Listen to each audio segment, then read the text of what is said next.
मधुमंगल श्री दामा तन सुखा मन सुखा सबरे ठाकुर जी के सखा गए। बोले लाला देवता तो बड़ा जोर को लग रहा है।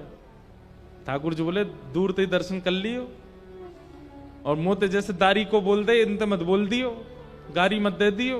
ब्रजवासी तो बेचारे भोले होते हैं। ठाकुर जी के सखा जाकर के गिरिराज बाबा के दोनों हाथन को छू छू के देख रहे हैं। ठाकुर जी बोले कहा कर रहे हो?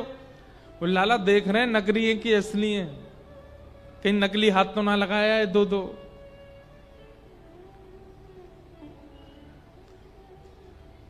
सीधाम बोलो बोले लाला एक बात बता। बोले कहा जी गिरिराज बाबा को मोह तोते बहुत मिले।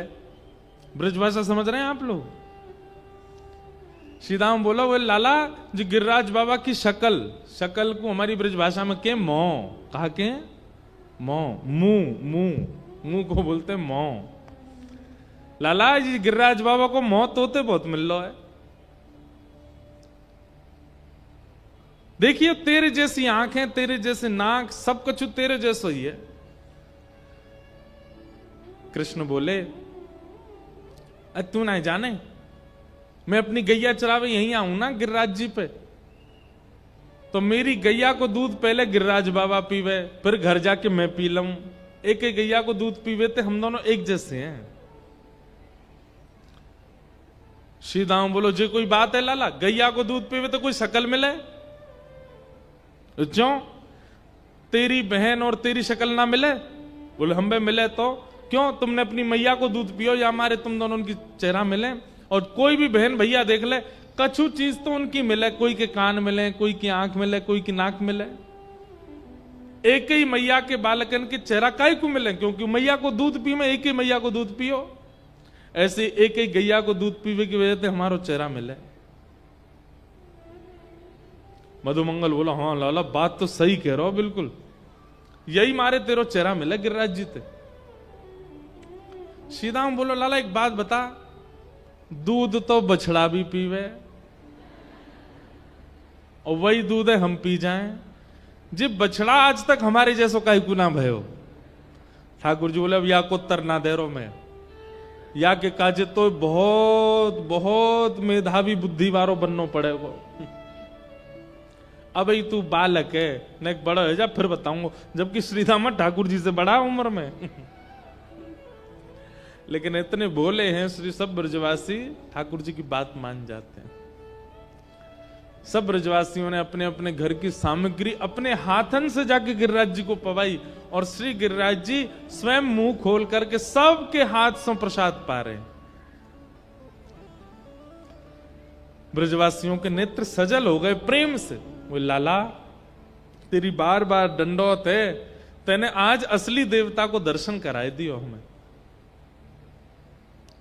और सब ब्रजवासी श्री गिरिराज जी की तलहटी को अंक में भर करके सब बार बार प्रणाम कर रहे हैं। आज मानो सब ब्रजवासियों को उनके जीवन का साफल्य प्राप्त हो गया। बंधुओं अब देखो इस लीला के पीछे एक घटना और है। ठाकुर जी स्वयं परमात्मा हैं, लेकिन ब्रजवासी इतना प्रेम करते हैं, इतना प्रेम करते हैं कि ठाकुर जी कितना भी कुछ कर लें ये कभी भाव इनके चित्त में आएगा ही नहीं कि ये परमात्मा है। अभी तक भगवान ने अघासुर, बकासुर, धेनुकासुर, पूतना, कालिया नाग सब मार दिए इनके सामने, फिर भी ब्रजवासियों को यह विश्वास नहीं है कि यह परमात्मा है। क्यों? प्रेम जहां बहुत अतीत में होता है वहां प्रभुता दिखाई नहीं देती। ब्रजवासियों को नहीं लगता कि लाला परमात्मा है। और इसी कारण से ये सब ब्रजवासी ठाकुर जी को प्रणाम नहीं करते, ठाकुर जी को वंदन नहीं करते, बस देखते हैं, प्रेम करते हैं, बस इतना ही है।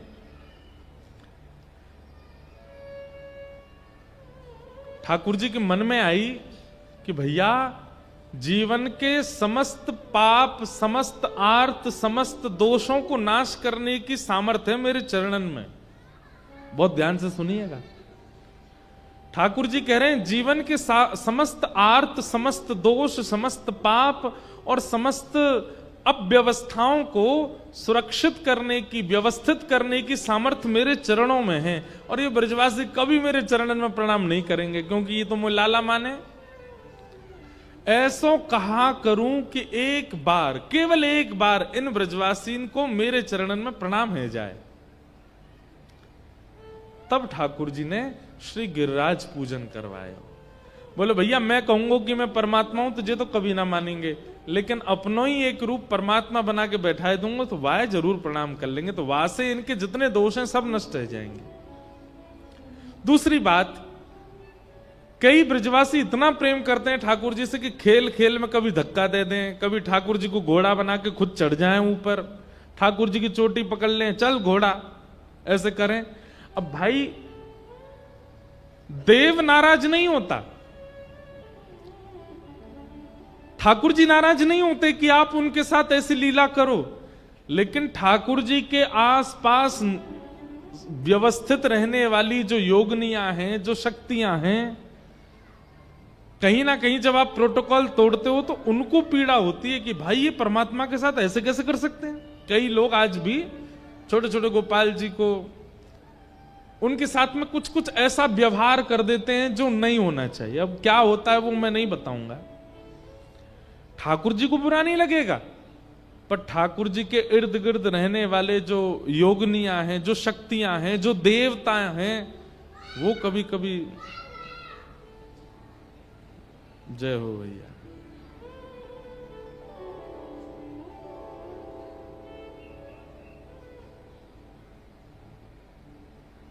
क्या बता रहा था मैं? हाँ, उन्हें पीड़ा होती है और वो यदि दुखी हो जाते हैं तो वो कई बार दंड दे देते हैं। इसलिए ठाकुर जी ने विचार किया कि ब्रजवासी इतनी सहज लीला मेरे साथ करते हैं, कहीं देवियों को, देवताओं को, शक्तियों को, योगनियों को कहीं कष्ट ना हो जाए और वो कहीं इन पर कोई पीड़ा इनको ना दे दें, इसके लिए एक बार इनसे अपने चरणों में वंदन करवा लें। है तो परमात्मा। एक राजा थे, ध्यान से सुनना, उनके गुरुजी थे। वो गुरुजी नित्य आते थे राजा को प्रणाम करने और राजा की ही आज्ञा गुरुजी मानते थे, गुरुजी की ही आज्ञा राजा मानता था। गुरुजी कहते इतने बजे भोजन, तो राजा उतने बजे ही भोजन करता, इतने बजे उठना तो इतने बजे ही उठता था, यहां जाना तो वहीं जाता। राजा को कहीं जाना भी होता था तो पहले गुरुजी से पूछता था वहां जाऊं कि नहीं। गुरुजी कहते हां तो जाना, नहीं तो नहीं जाना। अब गुरुजी का इतना वर्चस्व हो गया कि राजा तो श्वास भी नहीं लेता गुरुजी के बिना। लेकिन वो गुरुजी जब राजभवन में आते थे, सिपाहियों को, सेनापतियों को, मंत्रियों को, महामंत्रियों को, इन लोगों को देखते भी नहीं थे, सीधे राजा के कक्ष में घुसे चले जाते। कभी कभी मंत्री महामंत्री सब प्रणाम करते, बोले गुरुदेव प्रणाम। गुरुजी कहते हैं तुम क्या प्रणाम करो, मेरा सीधा संपर्क राजा से, मंत्री महामंत्री सेनापतियों को मैं क्या, इन लोगों को क्यों इतनी घास दूं। एक दिन राजा के सब सैनिकों ने मिलकर के बातचीत करी, बोले भाई ये गुरुजी बहुत ज्यादा उड़ते नहीं आकाश में, ये सीधे राजा के पास जाते हैं। ठीक है राजा इनको गुरु मानता, पर ये हमारी दंडौत तक नहीं लेते, हमारी जय जय तक नहीं लेते। बोले इन गुरुजी को कुछ तो इनको बताना तो पड़ेगा कि भाई हम भी कोई लोग हैं, हम भी मानव हैं, ये सीधे राजा से संपर्क है तो हम कुछ है ही नहीं। तो सब सैनिकों ने, मंत्री महामंत्री, राजा को छोड़ करके पूरा राजभवन इकट्ठा हो गया। बोले क्या करें? तो सब लोगों ने योजना बनाई कि भाई गुरुजी को मिलने ही मत दो राजा से। दूसरे दिन गुरुजी आए, जैसे प्रवेश करने लगे द्वारपालों ने रोक दिया। गुरुजी बोले ए द्वार खोलो, हमको भीतर जाने दो। बोले राजा है नहीं अंदर। बोले राजा है नहीं, हमसे आज्ञा लिए बिना वो कहीं जाते ही नहीं, कहां चले गए? मंत्री महामंत्री सेनापति आदि सब आ गए। बोले अब तो गुरुजी ऐसी बात है कि जब तक आप हमसे बात नहीं करोगे, हमको प्रणाम नहीं करोगे, हम राजा से मिलने नहीं देंगे। गुरुजी हंसने लगे, बोले तुमको पता है इसका दंड क्या मिलेगा तुमको? अगर राजा के पास मैं पहुंच गया तुम सबको सूली पे चढ़वा दूंगा। मंत्री बोले पहुंचे तो चढ़वाओगे ना, हम पहुंचने ही नहीं देंगे, जाके दिखाओ अंदर कैसे जाओगे। अब गुरुजी जहां से प्रवेश करना चाहे, पूरी सेना अगेंस्ट थी उनकी, बस राजा एकमात्र उनका प्रेमी था। सैनिकों ने, मंत्रियों ने घुसने ही नहीं दिया अंदर उनको। गुरुजी बाहर बैठ गए, बोले मैं यहीं बैठ रहा हूं, कभी तो निकल के आएगा राजा, कब तक नहीं जाने दोगे अंदर। मंत्रियों ने कहा एक काम करो, इनके हाथ पैर बांधो, मुंह में पट्टी वट्टी बांध के इनको कहीं दूर फेंक आओ, राजा से कह देंगे गुरुजी पधार गए, इनसे मिलने ही नहीं देना। गुरुजी बोले तुम लोगों को पता है अगर मैंने राजा को एक बात भी बता दी तुम्हारा क्या होगा। बोले हम पता लगने ही नहीं देंगे राजा को। और सब सैनिकों ने उनके हाथ पैर बांध दिए और मुंह बांध दिया, दूर कहीं जंगल में उनको छोड़ के आ गए। राजा आज सुबह से बैठा था, जल भी नहीं पिया। बोले गुरुजी आके बोलते हैं तब पीता हूं। मंत्री आदि आए, बोले भगवान, बोले आज हमारे गुरुजी नहीं आए। तो मंत्रियों ने कहा आए थे गुरुदेव, सुबह सुबह जल्दी जल्दी में आए और बोल के गए मेरी एक कथा है, मैं 7 दिन के लिए जा रहा हूं, राजा को बोल देना अपना खाना पानी सब जो भी करता है सब नियम रूप से करे, मैं 7 दिन बाद आके मिलूंगा। राजा बोला ये तो पहली बार हुआ, गुरुजी बिना मुझे से मिले कहीं जाते नहीं। ठीक है, जल्दीबाजी में रहे होंगे। राजा ने पानी भी पी लिया, भोजन भी कर लिया, अपना नियम से रहने लगा। अब कोई निर्णय पर आए तो फिर रुक गए, बोले नहीं गुरुजी आएंगे तब होगा। तो मंत्री बोले नहीं, गुरुजी ये भी कह के गए थे कि 7 दिन के अंदर कोई भी निर्णय लेना हो राजा अपने मन से ले सकते हैं, मेरी आज्ञा है, वो जो लेंगे वो उचित ही होगा। राजा बोले अच्छा गुरुजी ऐसा बोल गए। बोला हाँ, सब विश्वसनीय थे तो मान गए राजा बात। अब 7 दिन पूरे होने वाले थे। राजा का नियम था वो हफ्ते में 1 दिन पालकी में या फिर घोड़े पर बैठकर के नगर भ्रमण के लिए जाता था। तो नगर भ्रमण अगले दिन होना था। तो मंत्री महामंत्री बोले भाई कहीं ऐसा नहीं हो कल राजा बाहर निकले और वो ब्राह्मण जिसको हम दूर फेंक के आ गए हैं वो कहीं बीच में आकर के राजा से कहीं मिल ना ले। सब लोग तैनात रहे ना। बोले ठीक है। अब राजा अगले दिन निकले नगर भ्रमण के लिए। तो उनके गुरुजी जो थे वो पहले से एक पीपल पेड़ के ऊपर चढ़े हुए थे, क्योंकि नीचे घूमते तो सैनिक पकड़ के कहीं फेंके आते, इसलिए दुबक के ऊपर बैठे थे। बोले राजा की सवारी जैसी निकलेगी सोई ऊपर से कूद पड़ूंगा और फिर तो राजा को बता ही दूंगा मैं कि मेरे साथ क्या किया इन लोगों ने। लेकिन मंत्री महामंत्री सब तैनात थे। बोले कहीं दिख नहीं जाए, जैसे गुरुजी दिखे उठा के उनको दूर कर देना। इतने में ही राजा की जैसी सवारी निकली, वो पीपल पेड़ के नीचे जैसे ही पहुंचे ऊपर से गुरुजी चिल्लाए चेला राम, अरे मैं इधर बैठा हूं, इधर देखो इधर देखो। राजा ने जैसे ही ऊपर देखा, बोले गुरुजी आप ऊपर क्यों बैठे? बोले तुम्हारे सब आदि ये सब लोगों ने ऐसा किया वैसा किया। बोले क्या कह रहे हैं? गुरुजी की आवाज नहीं आ रही। मंत्री आके बोला राजन आपको बहुत पीड़ा होती इसलिए हम आपको बता नहीं पाए थे। गुरुजी कथा करने गए थे, लौट करके आ रहे थे, बीच मार्ग में गुरुदेव के ऊपर कुछ शिकारी जानवरों ने आक्रमण कर दिया, गुरुजी को मार दिया और तब से गुरुजी की आत्मा भटक रही है सब जगह। और ये गुरुजी की आत्मा ही है जो ऊपर से बोल करके तुम पे चिल्ला रही है। राजन यहां ज्यादा देर रुकना नहीं चाहिए, आपको जल्दी ही निकलना चाहिए, नहीं तो ये हावी हो जाएंगे आपके सिर के ऊपर और फिर हमें तंत्र मंत्र कराना पड़ेगा। ऊपर से गुरुजी चिल्लाते जा रहे। राजा बोला जल्दी चलो रथ भगाओ, आगे भगाओ। किसी ने ब्राह्मण को मिलने नहीं दिया। क्या समझ में आई बात कि भाई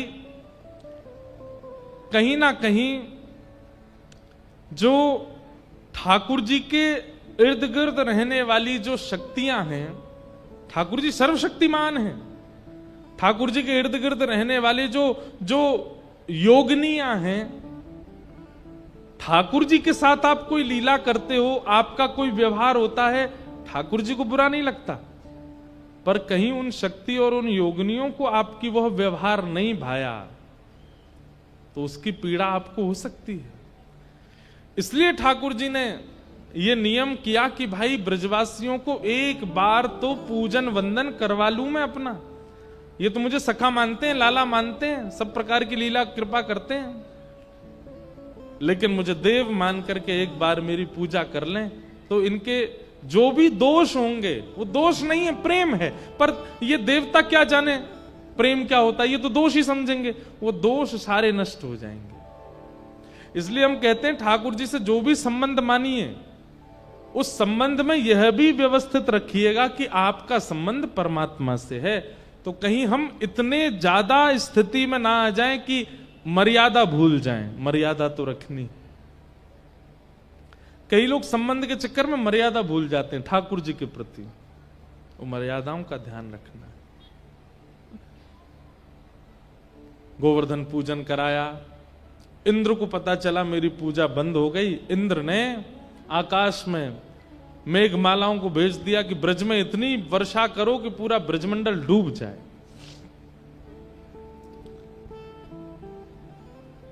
गड़गड़ करके बादलों ने आक्रमण कर दिया। जैसे ही मूसलाधार बारिश प्रारंभ हुई, सब ब्रजवासी अपने अपने झोला लेकर के भागने लगे। हम तो पहले ही मना कर रहे, इंद्र नाराज है जाएगो, देखो है क्यों नाराज। ठाकुर जी बोले जिनकी शरण में आए हो उन पर विश्वास करो, वो सब विधि रक्षा करेंगे। सब ब्रजवासियों ने श्री गिरिराज जी से प्रार्थना की और जैसे ही प्रार्थना की, नेत्र बंद करके सबने दंडवत किया, हे श्री गिरिराज जी महाराज हमारी रक्षा करो। 7 कोस लंबे चौड़े गिरिराज पर्वत को 7 बरस के हमारे श्री बाल कृष्ण प्रभु ने अपने बाम हस्त की कन्नी उंगली के नख के ऊपर धारण कर लिया। सब ब्रजवासियों ने जैसे ही नेत्र खोल करके देखे, ठाकुर जी बोले जल्दी आ जाओ, सबरे नीचे आगे खड़े हो जाओ, गिरिराज जी की शरण में आ जाओ, इंद्र कछु ना कर पाएगो। सब ब्रजवासी दौड़ करके गए और क्या देख रहे हैं, 7 बरस के हमारे बाल कृष्ण प्रभु ने 7 कोस लंबे चौड़े गिरिराज पर्वत को अपनी बाम हस्त की कन्नी उंगली के नख पर धारण कर लिया। बोल गिरिराज धारण की। ठाकुर जी ने धारण किया। सब ब्रजवासी दौड़ करके गए, अपनी अपनी छड़ियां नीचे लगा करके सब ब्रजवासी टकटकी लगा करके लाला को देख रहे हैं। कैसा दृश्य लग रहा है, मानो ठाकुर जी की उंगली पर गिरिराज जी नृत्य कर रहे हैं। कभी इधर को जाते हैं, कभी इधर को जाते हैं, कभी इधर होते हैं, कभी इधर होते हैं, और श्री ठाकुर जी बीच में खड़े, जैसे एक तराजू ऊपर नीचे होता है, जैसे बालकों का एक पार्कों में वो लगा रहता है ना कुर्सी, ऐसे ऊपर नीचे होती है, ऐसे श्री गिरिराज जी दोनों तरफ नृत्य कर रहे हैं, बीच में ठाकुर जी खड़े। और जहां की तरफ गिरिराज जी नीचे जाते हैं, ब्रजवासी अपनी अपनी छड़ी लगाते हैं, पूंछ रही के लौटा हनुमान जी जाकर के सबका बल बढ़ाते हैं। वंशी अधर पर धारण कर रखी है, लेकिन ये पूरा दृश्य दिख कैसे रहा है, क्योंकि रात का अंधियारा है, लाइट तो होती नहीं है, और मसाल जो थी सबकी वो सब बुझ गई हैं जल गिरने से। तो फिर गिरिराज लीला का दर्शन हो कैसे रहा है। तो कहते हैं कि इंद्र ने जो मेघमालाएं वर्षाई, बादल गरजते हैं तो मृदंग बजता है, लेकिन जब आपस में टकराते हैं तो जब बिजली कड़कती है, एक क्षण के लिए बिजली जो कड़कती है, उसमें सब ब्रजवासी देखते हैं कि लाला ने ऐसे गिरिराज जी उठा रखे हैं और सब बैठे हैं और ये सब लीला हो रही है। दामिनी दमके मानो दीप जले। सब ब्रजवासी अपनी अपनी छड़ी लगा खड़े हैं। ठाकुर जी बोले भैया एक बात बताओ। बोले हाँ, तुमने अपनी छड़ी काहे को लगा रखी है। लाला हम छड़ी हटा देंगे तो गिरिराज जी नीचे आ जाएंगे। बोले और मेरी उंगली। बोले तैने जबरदस्ती लगा रखी, तू हटा ले अपनी उंगली, ये हमारी छड़ी इन पर टिक जाएंगे गिरिराज जी। ठाकुर जी बोले 21 किलोमीटर लंबे चौड़े ऊंचे गिरिराज जी तुम्हारी छड़ी इन पर टिकेंगे। तू क्या सोच रहा हो, तेरी उंगली पर टिक रहे हैं। ठाकुर जी बोले तो भैया फिर संभालो, मैं हटा लो उंगली। बोले हाँ हाँ हटा ले लाला, हमने लगा ली छड़ी अपनी। ठाकुर जी ने जैसी उंगली ने एक नीचे करी, महाराज सबकी छड़ियां चट चट टूटने लगी, गड़गड़ करके गिरिराज जी नीचे आने लगे। अरे लाला संभाल संभाल संभाल। ठाकुर जी ने फिर से अपनी उंगली लगाई। अब दूर दूर तक सबकी छड़ियां टूट टाट के गिर गईं। अब सब ब्रजवासी आंख खुली, मुंह खुले, सांस रुक गई, सब देख रहे हैं, लाला तेरी उंगली पर टिक रहे हैं जी गिरिराज जी। ठाकुर जी बोले अंबे लाला हमारे ऐसी मोटी मोटी बांस की छड़ी टूट गई और तेरी नेक सी उंगली पे गिरिराज जी कैसे धारण किए तेने? लाला तेरी उंगली में इतनी शक्ति कहां से आ गई? ठाकुर जी बोले हम जय जय हैं। कौन है? एक बार करो सबरे ऐसे, दूसरा हाथ रखो कमर पे, बोलो हम जय जय हैं। हाँ ठाकुर जी ऐसे ही बोले हम जय जय हैं। ब्रजवासी बोले लाला दोबारा बोलियो तू कौन है? ठाकुर जी शर्मा के बोले हम जय जय हैं। अच्छा ऐसा कौन सा काम कियो जय जय आपने जो आप जय जय हो? ठाकुर जी बोले काना कियो मैंने? 6 दिना की आयु में मैंने पूतना मारी, 3 महीना की आयु में मैंने सक्टासुर मारो, अघासुर, बकासुर, धेनुकासुर, केसी सबरे मारे मैंने, और कालिया नाग आ गयो जमुना जी में, बाकू भी मैंने ही जाके मारो। और आज तुम सबरे ब्रजवासीन पे इंद्र कोपायमान भयो, मैंने गिरिराज जी उठा लिए। बताओ हूं कि ना मैं जय जय? ठाकुर जी बोले बस बस बस बस बस बस बस कर लाला, मारी तेने पूतना। ठाकुर जी बोले तो कौन ने मारी? बोले तेने ना मारी, वास्तव में सबरे मरे मराए आए, मरे मराए इनमें हाथ धर के कह दे मैंने मारे। ठाकुर जी बोले ये कोई बात है, ये कोई तो क्या तुम्हारो? मरे मराए कौन सो आयो? ब्रजवासी बोले लाला जा ब्रज में आवे के काजे बहुत पुण्य करने पड़े, क्योंकि बहुत पुण्य होंगे तभी ब्रज में घूम सको। अब ये सबरे राक्षस बिना पुण्य किए ब्रज में घुस गए, तो इन सबन के जो थोड़े बहुत पुण्य वो छीण हिन लगे। और जैसे ही ये सबरे तेरे पास पहुंचे, तेरे पास आते आते इन सबन के पुण्य है गए शून्य, और जैसे शून्य भय इनके प्राण निकर गए, और वही समय प्राण निकरती तेने छू दिए, यूं के मैंने मारे। ठाकुर जी बोले मतलब तुमने इतनी बड़ी कथा बना ली ये सिद्ध करने के लिए कि मैंने नहीं मारे।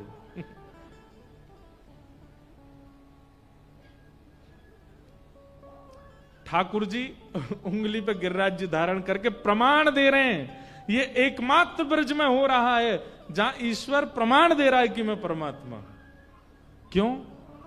आज प्रेम की विजय हो गई, ईश्वरत्व हार गया, प्रेम जीत गया वृंदावन। ब्रजवासी बोले यशोदा मैया तेरो लाला पूरे दिना गैया चरावे बाहर, हमें तो लगे यानी जंगल में कोई बाबा मोड़ा देख लियो, बातें यानी तंत्र विद्या सीख ली है, और वही बाबा ने याकू कोई टोना टोटका सिखायो, यानी इतना बड़ो पर्वत उठा लियो। अब मैया या तो यूं कहे ये हमें वो सिखावे ताकि हम भी ऐसी पर्वत उठा लेकर। लाला तेरी उंगली में इतनी शक्ति कहां से आई बता? ठाकुर जी बोले मैं कहूंगा कि मैं भगवान तो मानोगे नहीं, टोना टोटका मैंने कुछ कियो नहीं है, अब मैं कहां उत्तर दूं? तब ठाकुर जी प्रेम वश एक उत्तर देते हैं, कछु माखन को बल बढ़्यो, कछु गोपन करी सहाय, श्री राधे जू की कृपा सो मैंने गिरिवर लियो उठाए। अरे भैया नेक तो मुंह में बल आ गयो, तुम सबन के आते माखन चुरा चुरा के खायो मैंने, कछु माखन को बल बढ़्यो। आप सबन के माखन, देखो ठाकुर जी से एक गुण सीखिए, क्या? मान देना। क्या? मान देना। हम लोग पता है मान देना भूल चुके हैं, हमको केवल मान लेना आता है, देना नहीं आता। किसी व्यक्ति की योग्य प्रशंसा करना हम भूल चुके हैं। अगर हमें कोई बात अच्छी लगती है ना किसी की, तो हम लोग इतने क्रूर हो चुके हैं हृदय से कि हम उसके मुंह पर जाके प्रशंसा करते नहीं है। ठीक है, अच्छी लगी तो लगी, ठीक है, अब क्यों बोलना उससे जाके, छोड़ो। हमारा संगी साथी मित्र कोई अच्छा क्रिया करता है, हमको व्हाट्सएप पर पता चले कि उसने अच्छा किया, तो हम 2 लाइन उसको सराहना के लिख के भेजते नहीं है।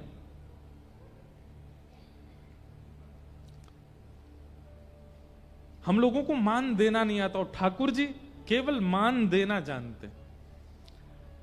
ठाकुर जी ने गिरिराज जी धारण कैसे किए, इसका पूरा श्रेय ब्रजवासियों को दे दिया। ठाकुर जी कहते हैं, भैया मैंने यही मारे तुम सबन के घर, मैं अकेलो अपने घर को माखन खातो, मुंह में इतनो बल नहीं आतो। मैंने या गोपी के घर को भी खायो, वा के घर को भी खायो, वा के घर को भी खायो। तुम सब गोपीन ने इतनो श्रम करके मक्खन निकारो, वहां से मुंह में ताकत आई, मैंने गिरिराज जी उठा लिए। पहली बात। दूसरी बात, कछु गोपन करी सहाय, बोले नेक माखन के बलते तो मैंने गिरिराज जी उठाए, और फिर आप सब गोप ग्वालन ने मेरी सहायता करी। बोले हमने कहा क्यों लाला? बोले तुम सबरे टकटकी लगा के मेरी उंगली की तरफ देख रहे, और बिना पलक झपकाए जब मेरी उंगली की तरफ देख रहे, तो तुम सबन की शक्ति निकल के मेरी उंगली में आ गई और मैंने गिरिराज जी उठा लिए। ताली क्यों बजा रहे हो आप? एक बात सुनो, एक बात सपोज करो, वहां ब्रजवासी नहीं होते, आप और मैं होते, और हमसे ठाकुर जी ये बोलते, भैया तुम सबने टकटक लगा करके मेरे उंगली की तरफ देखी, या हमारे मुंह में शक्ति आ गई, हम मानते इस बात को? हम कहे ठाकुर जी लॉजिकल बात करो थोड़ी, हैं? आंखों से देखने से कोई शक्ति चली जाती है? लेकिन ब्रजवासी इतने भोले हैं, इतने सीधे हैं। 2-4 ब्रजवासी बोले, तभी तो हम कहें हम में कमजोरी क्यों आ गई है आजकल, हमारी सबरी शक्ति निकल के चली गई है लाला की उंगली में। ब्रजवासी बोले, हम बे लाला कल चलते चलते हाँफ रहो। मैंने कि मैं तो कभी हाँफू ना, मुंह तो कभी थकान होवे ना, अब तो चली, तू हमारी शक्ति चुरा लेगो है। हाँ भैया, तुम सबरे जितने ब्रजवासी खड़े हो सबकी शक्ति आ गई मेरी उंगली में। अरे लाला बनो रे राजी। हाँ भाई, ए भाई 56 भोग खोलो, प्रेम से पाओ। नंद बाबा बोले, अरे लाला बेचारो खड़ो है उंगली पे धारण कर, तुम सब 56 भोग पाओगे? बाबा हम 56 भोग पाएंगे, हम में शक्ति अंदर जावेगी, फिर हम लाला को देख लेंगे, हमारी शक्ति फिर चली जाएगी लाला में। अब प्रेम में लॉजिक नहीं होता, और जहां लॉजिक हो वहां प्रेम नहीं होता। प्रेम में तो सरलता होती है, सहजता होती है, भोलापन होता है, सीधापन होता है। वो ब्रजवासी वैसे हैं। और भैया माखन के बलते ग्वालन के बल से अंतिम बल मुंह में कौन सा आयो? श्री राधे जू की कृपा सो मैंने गिरिवर लियो उठा। ये किशोरी जी की कृपा है, ये वृषभानु नंदिनी की कृपा है, उनकी कृपा से मैंने गिरिराज जी उठा लिए। क्यों? क्योंकि जिस शिला पर ठाकुर जी खड़े थे अपनी उंगली पर गिरिराज जी धारण करके, ठीक वही शिला पर पीछे किशोरी जी बैठी हैं, और केवल भ्रगुटी टेढ़ी करके अपलक नेत्रन से गिरिराज जी को देख रही हैं।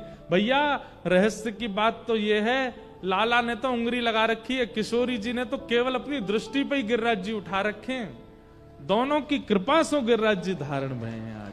श्री राधे जू की कृपा सो मैंने गिरिवर लियो। इसका विस्तार अगर मैं करूं ना तो बहुत लंबा समय जाएगा। ठाकुर जी की आह्लादनी शक्ति है। भगवान ने जितनी भी लीलाएं ब्रजमंडल में करी हैं, हर लीला में किशोरी जी पास ही प्रकट रूप से दिखी नहीं है, प्रकट रूप से उनका वाक्य नहीं कहा गया, परंतु हर लीला में श्री किशोरी जी साथ ही खड़ी। ठाकुर जी एक बात का संकेत कर रहे हैं, क्या? कितनी भी बड़ी टेंशन आवे, कितनी भी बड़ी विपत्ति आवे, कितनी भी बड़ी आपत्ति आवे, परेशानी आवे, उसको हम कैसे धारण करते हैं पता है? ऐसे धारण करते हैं हम, हृदय से लगा करके, दिमाग दिलो सब जगह परेशान हो जाते हैं, इतने विचलित हो जाते हैं, इतने व्याकुल हो जाते हैं, इतने उससे मिलने वाली पीड़ा से इतनी पीड़ित हो जाते हैं कि हमारा जीवन नष्ट तक की स्थिति में आ जाता है।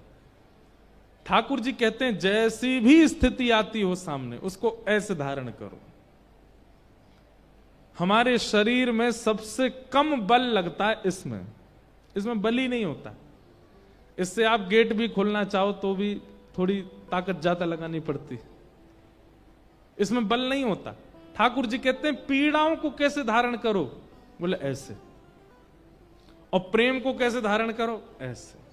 हम लोग उल्टा करते हैं, संसार से मिलने वाले प्रेम को तो यूं रखते हैं, उसको हम तुच्छ भर मानते हैं, उसको कुछ समझते ही नहीं है। ठाकुर जी के प्रेम को हम ज्यादा प्रायोरिटी देते नहीं है। कथा भागवतों से मिलने वाले प्रेम से, रसिकों के प्रेम को हम ज्यादा कुछ समझते नहीं है, उसको तो ऐसे धारण करते हैं। और जितनी पीड़ा, आपत्ति, विपत्ति, संसार के संकट आते हैं, उन सबको ऐसे धारण करते हैं। मन भी दुखी, हृदय भी दुखी, बुद्धि भी दुखी, सब कुछ पीड़ा में चला जाता है। ठाकुर जी मानो हमें कह रहे हों, जिस प्रकार विशाल पर्वत को हम ऐसे उठा लेते हैं। अच्छा देखो एक बात, सब लोग इधर देखो, सावधानी से सुनो। ठाकुर जी गिरिराज जी पता कैसे धारण करते हैं? सीधे पैर, सीधी कमर और सीधे हाथ। कमर पे हाथ धर के ठाकुर जी ऐसे गिरिराज जी धारण करते हैं।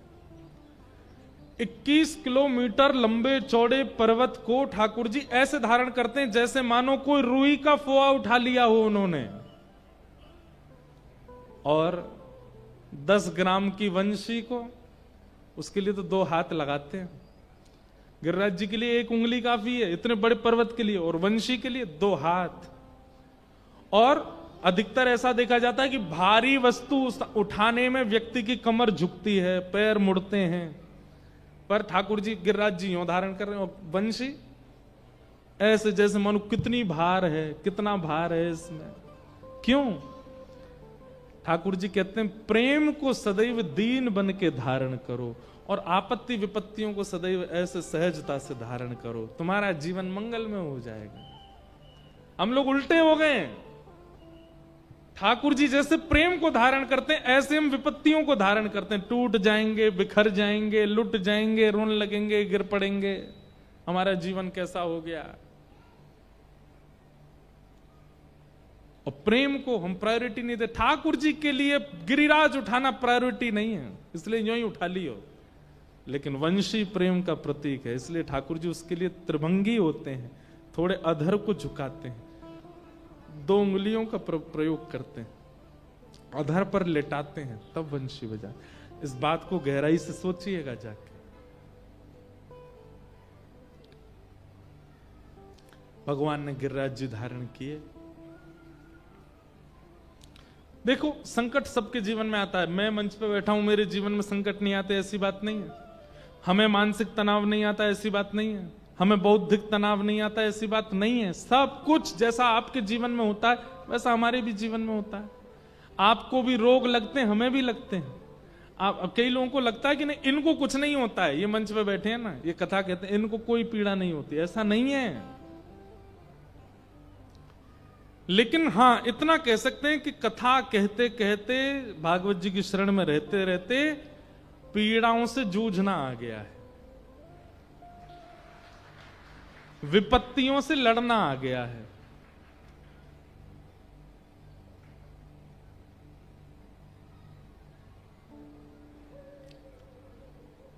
ऐसा ट्रांसफॉर्मेशन करती हैं भागवत जी। अगर व्यक्ति विचलित है किसी बात से, वो सभा में नहीं जा सकता, उसको एकांत चाहिए उस समय। लेकिन भागवत जी की कृपा से कई बार ऐसी कुछ चर्चाएं हो जाती हैं या ऐसा कुछ हो जाता है जिसके कारण सभा में देह आने लायक नहीं होता, लेकिन हम मंच पे आके कथा भी कर जाते हैं। और ये परिवर्तन कौन सिखा देता है, ये बल कौन देता है, ये योग्यता कौन देता है? भागवत जी देती है। ठाकुर जी की इन लीलाओं से समझ में आता है कि पीड़ाओं को, विपत्तियों को ऐसे धारण करो। कांस्टेंट रहने वाली नहीं है कोई भी पीड़ा किसी के भी जीवन में, उसकी एक अवधि है, वो नष्ट जरूर होगी। प्रतीक्षा करो धैर्यवंत होकर के।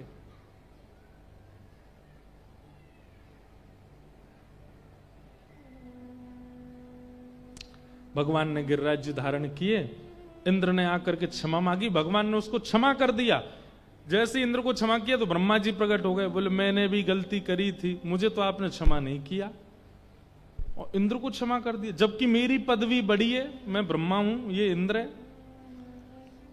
ठाकुर जी बोले गलती तुम दोनों ने करी, पर गलती कैसी करी ये विचार करो। ब्रह्मा जी बोले कैसी? तुमने ब्रजवासियों को मुझसे दूर किया, मेरे प्रेमियों को मुझसे दूर किया, हरण करके ले गए सबका। और इंद्र ने जो किया उससे सब मेरे समीप आ गए, सब मेरे पास आ गए। गलती तो इंद्र ने की है, उसको थोड़ा दंड तो मिलेगा, लेकिन नाराज नहीं हो सकता, क्योंकि इंद्र अगर ऐसा नहीं करता तो सब मेरे समीप नहीं आते। और तुमने तो सबको दूर ही कर दिया था मुझसे, इसलिए तुमसे नाराज है। बंधुओं, आप जिस कारण से ठाकुर जी के समीप जाते हो, ठाकुर जी को वो कारण बहुत प्रिय है, इसलिए दुखी होकर के मत जाना। ठाकुर जी कहेंगे क्यों आयो है? दुखी है। अच्छा, इसका मतलब ये तभी आता है जब दुखी होता है, लाओ दे दो इसको खूब सारे, आता तो भी रहेगा। इसलिए ठाकुर जी के समीप अकारण जाओ, किसी कारण से नहीं। ठाकुर जी को सोचने दो क्यों आया है, बोले कोई कारण नहीं। ठाकुर जी भी सोच में पड़ जाए, संसारी व्यक्ति बिना कारण क्या आया मेरे पास। ठाकुर जी का मन होगा इसको हृदय से तो लगा लूं मैं जरा, इसका कोई कारण ही नहीं। जैसे हमसे लोग मिलने आते हैं, हमें पता है हर किसी का एक ही कारण है, एक फोटो महाराज जी के साथ। तो अब पता है स्थिति कैसी हो गई है। जैसे कोई कहता महाराज जी, जैसे हम कहते आओ बैठो, लो भैया फोटो लो, उसको नहीं बोलता मैं खुद ही बोल देता हाँ हाँ हाँ एक एक फोटो। लेकिन कई लोग पता कैसे आते हैं, हमें फोटो नहीं चाहिए महाराज, हम बस देख लें, आंखों से खींच लेंगे।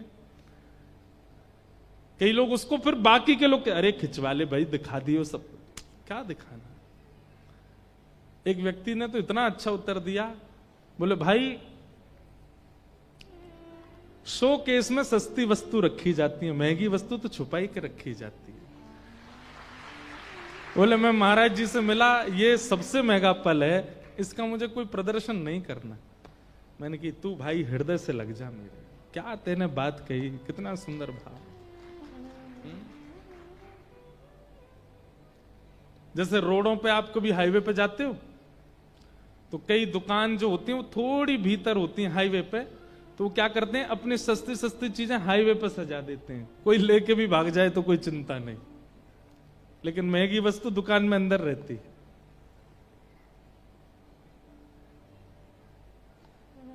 कारण आपका मिलने का, आपका आने का, आपके संपर्क में आने का कारण बहुत विशेष होता है। आप किस कारण से आ रहे हो वो बड़ी बात है।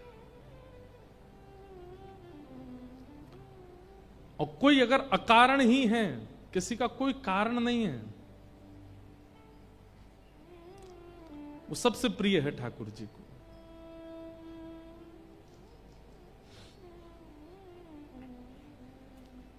इसलिए आज से प्रयास कीजिएगा कि अकारण वृंदावन जाइए, अकारण बिहारी जी के पास जाइए, अकारण राधारमन जी जाइए। हम लोग क्या करते हैं, बेटे का जन्मदिन है तो ही बंगला बनेगा, कारण से। हमारी शादी की सालगिरह तो 56 भोग लगेगा, हमारे घर में ये है तो हम संतों को बुलाएंगे। कभी अकारण भी कर लीजिए, कुछ नहीं है। मतलब सामने वाला भी आके पूछे क्या है आपके घर में विशेष जो आप ये कर, कुछ नहीं, बस ऐसे ही मन हुआ कि करें, वो ज्यादा प्रेम जनने लगता है। कोई कारण नहीं था। कारण से प्रेम नहीं होता, अकारण होता है। हम एक बात कहते हैं, कई बार प्रेमी प्रेम क्यों करता है? क्योंकि अन्य प्रेमी के पास धन बहुत ज्यादा है। वो प्रेम तुच्छ है, क्योंकि वो धन के कारण प्रेम करता है। धन के कारण नहीं करता, रूप के कारण प्रेम करता। उसका रूप बहुत सुंदर है इसलिए मैं उससे प्रेम करता हूं, तो भी प्रेम तुच्छ है। तीसरा, मैं उसके व्यवहार के कारण प्रेम करता हूं, तो भी तुच्छ, तो भी प्रेम तुच्छ तो नहीं है पर कुछ है। स्वभाव व्यवहार के कारण प्रेम करता हूं, मुझे रूप नहीं देखना, मुझे धन नहीं देखना, उसका स्वभाव बहुत अच्छा है इसलिए प्रेम करता हूं, तो ठीक है आप कुछ प्रेम करते हो। लेकिन आपसे पूछा जाए आप प्रेम क्यों करते हो, और आपका उत्तर है मुझे नहीं पता मैं क्यों करता हूं, तो आपका श्रेष्ठ प्रेम है। आपको पता ही नहीं है कि आपका प्रेम क्यों है। कई लोगों से कहो आप वृंदावन बिहारी लाल जी से इतना प्रेम क्यों करते हैं? हमारी नानी लेके आई थी हमको, तब से हो गया। कथा सुनी थी तब से हो गया, गुरु जी की कृपा से हो गया, इससे हो गया, उससे हो गया। सब उत्तर उचित हैं, पर कोई दे दे उत्तर क्यों है प्रेम, पता नहीं क्यों है। क्यों है नहीं पता। आज तक ये उत्तर ही नहीं मिला कि ये प्रेम है क्यों। वास्तविक प्रेम वही है जिसका उत्तर नहीं है। निरुत्तर, निराकरण।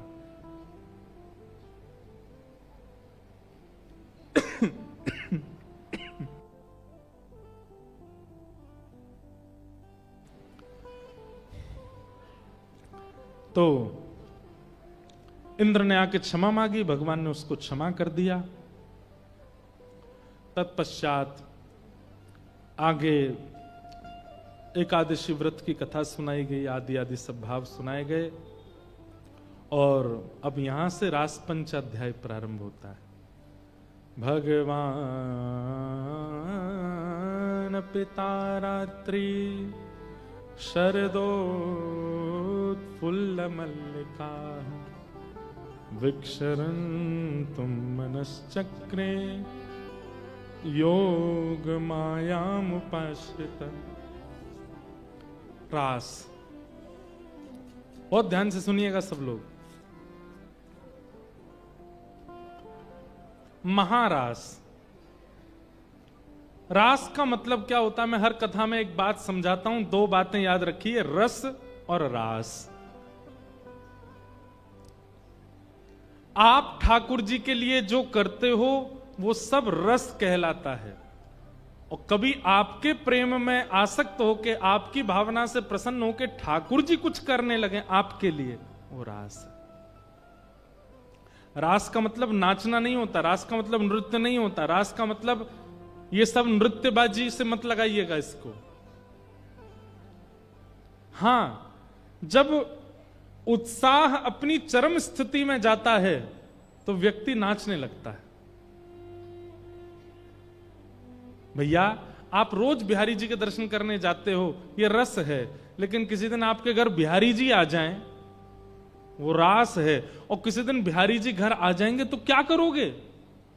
रोने लगोगे, विचलित हो जाओगे, आनंद में भरोगे, और फिर क्या करोगे? फिर नृत्य ही करोगे, नाचोगे ही। आनंद की, प्रेम की चरम स्थिति को नृत्य कहते हैं। इसलिए मैं कथाओं में कहा करता हूं कि भाई बगल वाला नाच रहा है, वो नाच रहा है कीर्तन में, पीछे वाला नाच रहा है तो मैं भी नाच लूं। ऐसे कभी मत नाचिएगा कीर्तनों में, भजनों में, कथा में। नृत्य कब करना है?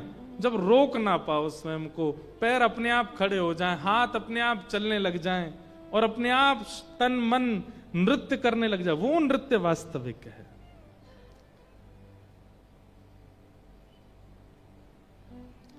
हम लोग रास का मतलब नृत्य समझते हैं, पर नृत्य है नहीं। गोपियों के लिए ठाकुर जी इतने सहज हो गए कि गोपियों की प्रेम की अवस्था चरम पर पहुंच गई और गोपियां नृत्य करने लग गईं। पर नृत्य का मतलब रास नहीं है। अब आज की भाषा में कहूं तो प्रायोरिटी को रास कहते हैं। अभी ठाकुर जी हमको प्रायोरिटी नहीं देते।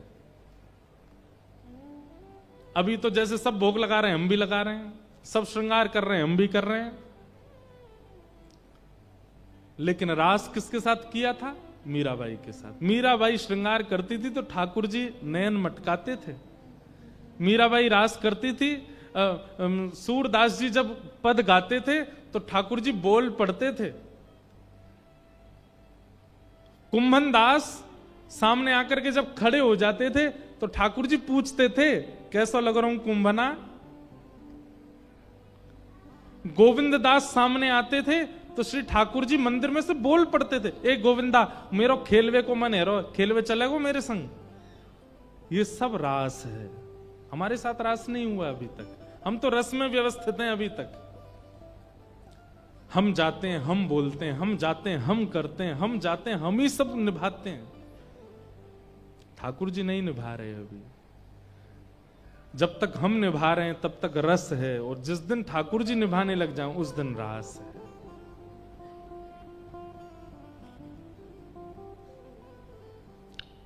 माधव दास नाम के एक भक्त हुए भगवान जगन्नाथ जी के। रोज मंदिर जाते थे दर्शन करने के लिए। एक बार उनको पेट का एक रोग हो गया जिसके कारण उनको मलमूत्र का अपने आप त्याग प्रारंभ हो गया, जिसके कारण वो अपवित्र अवस्था में आ गए और उन्होंने सोचा कि अब मैं मंदिर कैसे जाऊं। तो बेचारे अपने बिस्तर पे पड़े थे, कपड़े सन गए, सब विचित्र हो गया, बहुत पीड़ा में थे। तो वहां मंदिर में बैठे श्री जगन्नाथ जी विचलित हो गए। आज सुबह से शाम हो गई, माधवदास क्यों नहीं आया? इतने लाखों वैष्णव दर्शन करने आए, मेरा माधव क्यों नहीं आया? ठाकुर जी ने तुरंत विचार करके देखा तो माधवदास तो पीड़ा में पड़े हैं, माधवदास के तो पेट का रोग हो गया। ठाकुर जी तुरंत एक सेवक का रूप धारण करके गए और श्री माधवदास जी के घर पहुंच गए। इतनी कमजोरी आ गई थी, माधवदास जी के नेत्र भी नहीं खुल रहे थे। ठाकुर जी गए, एक पात्र में जल भरा, उसमें कपड़ा डाला, कपड़ा डाल करके माधवदास जी के हाथों को साफ करने लगे, पैरों को साफ करने लगे, वस्त्र उतारने लगे, अपने हाथ से धोने लगे, धो के सुखाने लगे, सब व्यवस्थित करने लगे। थोड़ी देर में माधवदास की चेतना आई कि ये सब कौन कर रहा है क्रिया।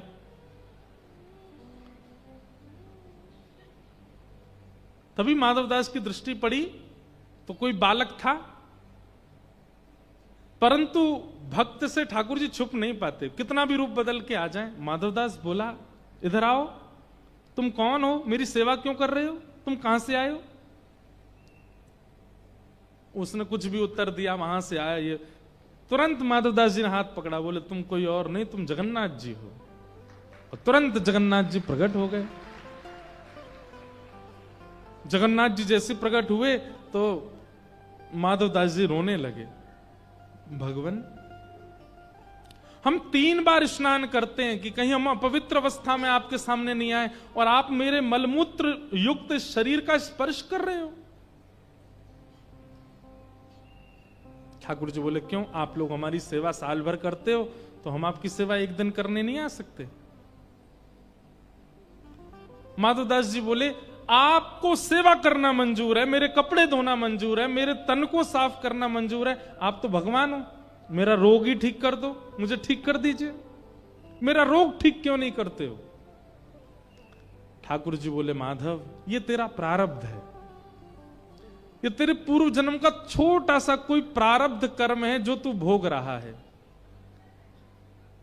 यदि तुम इसको नहीं भोगोगे, मैं इसको काट दूंगा, यहीं समाप्त कर दूंगा, तो जितना शेष रह जाएगा वो भोगने के लिए तुम्हें फिर से जन्म लेना पड़ेगा। इसलिए अभी मिल रहा है, इसको भोग लो, इसको सह लो। माधवदास बोले, मैं सहने को मुझे दिक्कत नहीं है, मुझे इस बात से पीड़ा है कि आप सेवा में हो, मैं आपको सेवा में नहीं देख सकता, आपको मेरी सौगंध है, आप मेरी सेवा मत करो। ठाकुर जी सौगंध के कारण तो रुक गए, अब कैसे स्पर्श करूं, सौगंध दे दी। लेकिन ठाकुर जी तो अंतर्यामी हैं। ठाकुर जी बोले, ठीक है माधव मैं जा रहा हूं। ठाकुर जी गए और माधवदास स्वस्थ हो गया।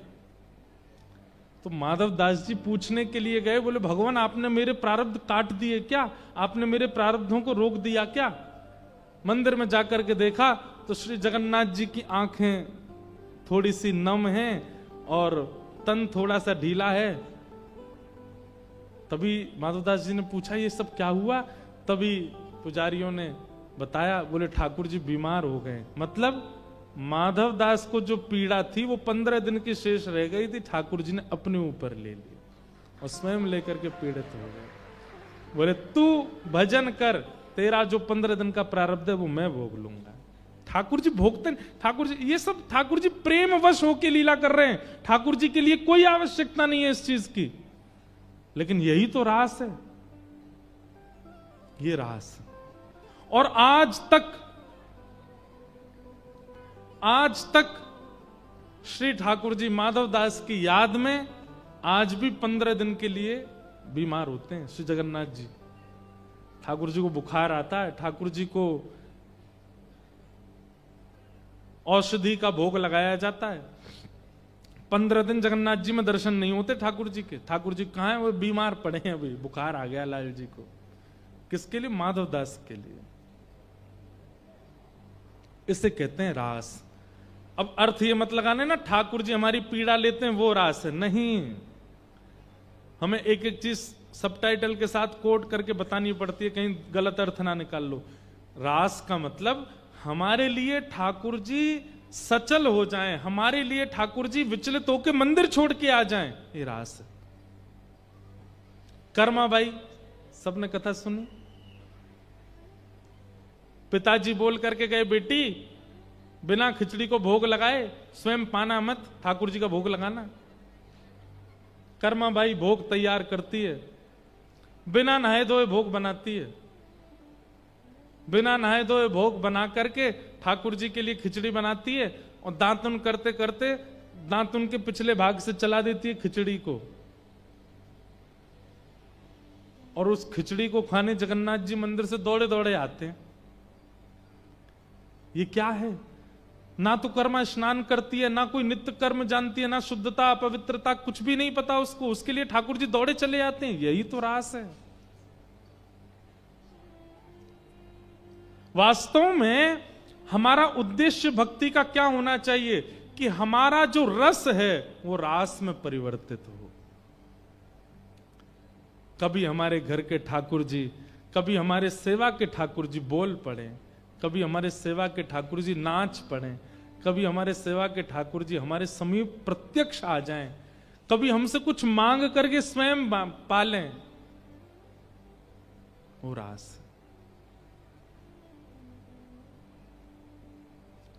पर रास ऐसे नहीं होगा।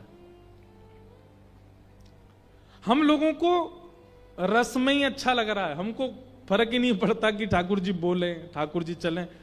हम लोगों को ये लगता है वैसी बहुत टेंशन है, ठाकुर जी भी चलने फिरने बोलने लगे तो और टेंशन हो जाएगी। हम लोग तो ऐसे हैं, बहुत विचित्र बुद्धि है हम कलयुग के लोगों की। कभी कभी ठाकुर जी से मन होता है कि ठाकुर जी बढ़िया आप ऐसे ही रहो।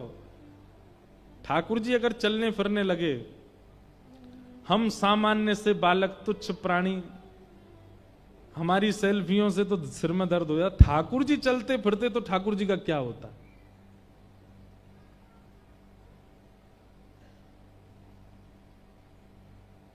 ठाकुर जी कभी किसी को वचन देते थे, हम तुम्हारे घर आ रहे, सबरी के यहां गए। ठाकुर जी कितने वैष्णवों के घर गए। पर कलयुग में अब अगर ठाकुर जी कह देते हम तुम्हारे घर आ रहे हैं, 25 तो कैमरा लगाते हैं हम, ठाकुर जी आ रहे हैं हमारे घर, लाइव टेलीकास्ट, पूरा सुनाम देखो भाई ठाकुर जी हमारे घर आए। अच्छा है ठाकुर जी, ऐसे ही रहो आप चलते फिरते नहीं हो, बहुत सौभाग्य है आपके। लेकिन कभी इच्छा रखो कि हमारा रस रास में परिवर्तित हो।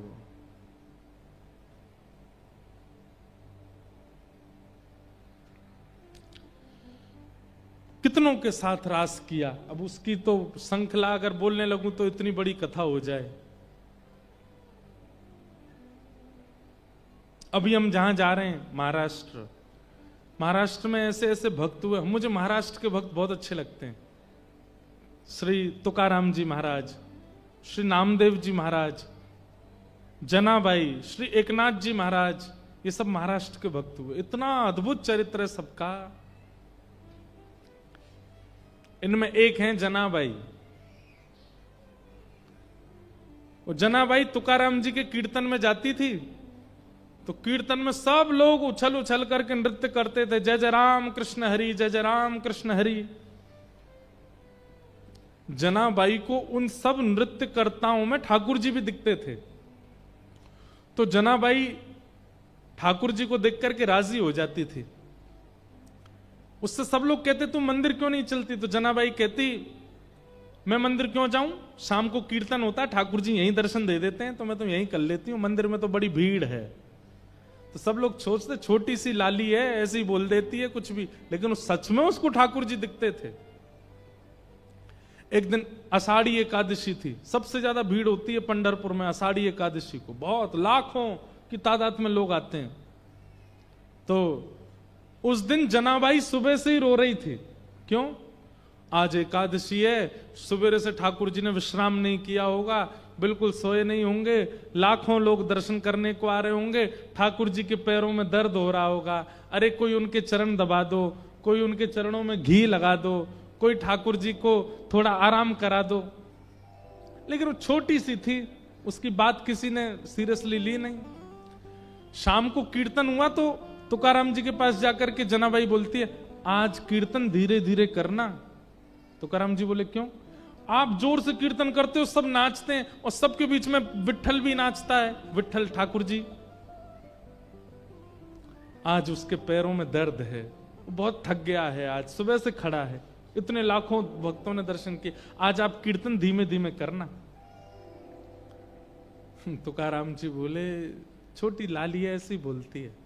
और उन्होंने कीर्तन करते जैसे ही तीव्र गति से कीर्तन करना शुरू किया, सब उछल उछल के नाचने लगे।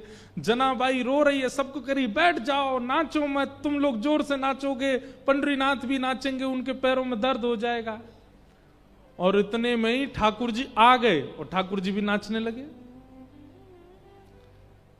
जनाबाई कोने में बैठ करके, कोई मेरी सुनता नहीं, कोई मेरी मानता नहीं, उनके पांव में दर्द हो जाएगा। कीर्तन पूरा हुआ, ठाकुर जी चले गए।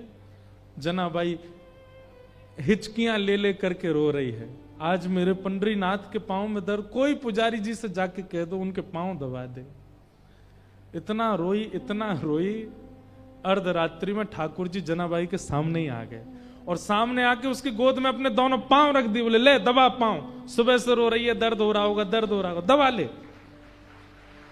और ठाकुर जी ऐसे टेक लेकर के पीछे और दोनों पांव गोद में रख करके बैठ गए। बोले दबाओ।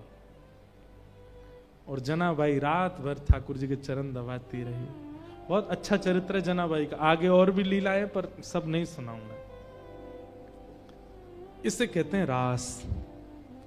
रास के लिए ऐसी स्थिति भी तो होनी चाहिए जैसी जनाबाई की, जैसी गोपियों की, जैसी मीराबाई की, जैसे एकनाथ जी की, जैसे तुकाराम की, जैसे सूरदास की। हमारी है ही नहीं।